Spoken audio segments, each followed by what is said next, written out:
How y'all doing? This is Preacher Man RB, and this is another episode of Retro TV 91, and this time I'm reviewing another DC's Legends Tomorrow, and this time it's Season 2, Episode 10, and what happens on this week's episode is we find out that Eobard Thawne is running away from the Black Racer. And the reason we find this out is because every so often his watch goes off, and he has to run away because that means the Black Racer is closer to him and is about to get him.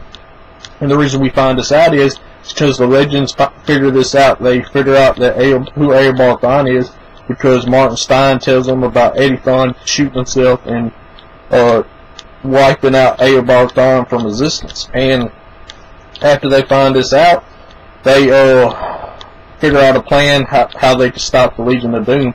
And the way they do this is they get the medallion and they take it to Martin Stein's daughter Lily, and she uses some kind of device that turns on the medallion, and they take it back to the Wave Rider, and they're able to figure out where the other pieces of the Spear of Destiny is.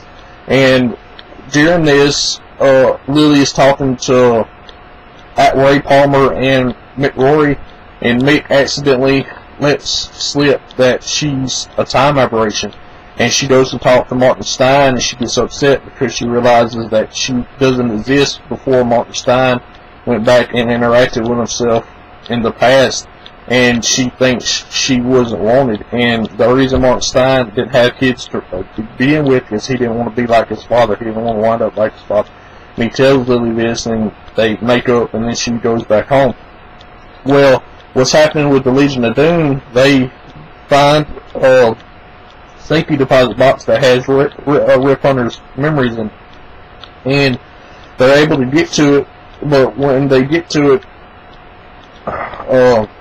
Michael Merlin and Damien Darhk trap Eobard Thawne in the safe, and if Eobard Thawne stops moving, the Black Racer can catch up to him, and he tells them that the Black Racer is after him. That's why he's all the time moving, and Damien Darhk and Michael Merlin's not going to let him leave unless they're all have equal partnership in this thing. And they tell him how he can hide from the Black Racer, and he stays still. He doesn't use the Speed Force, and Black Racer's running around sniffing out trying to find him. And who the Black Racer is Zoom from Season 2 of The Flash.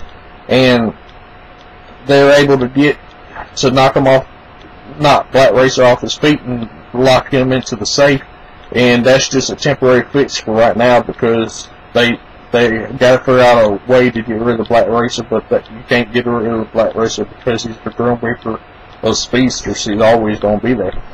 And what else is happening? They give Rip Hunter his memories back, but they alter his memories, making him a bad guy. And at the end of the episode, he walks up to George Washington before he's president and shoots him in the head, and that's all that really happens.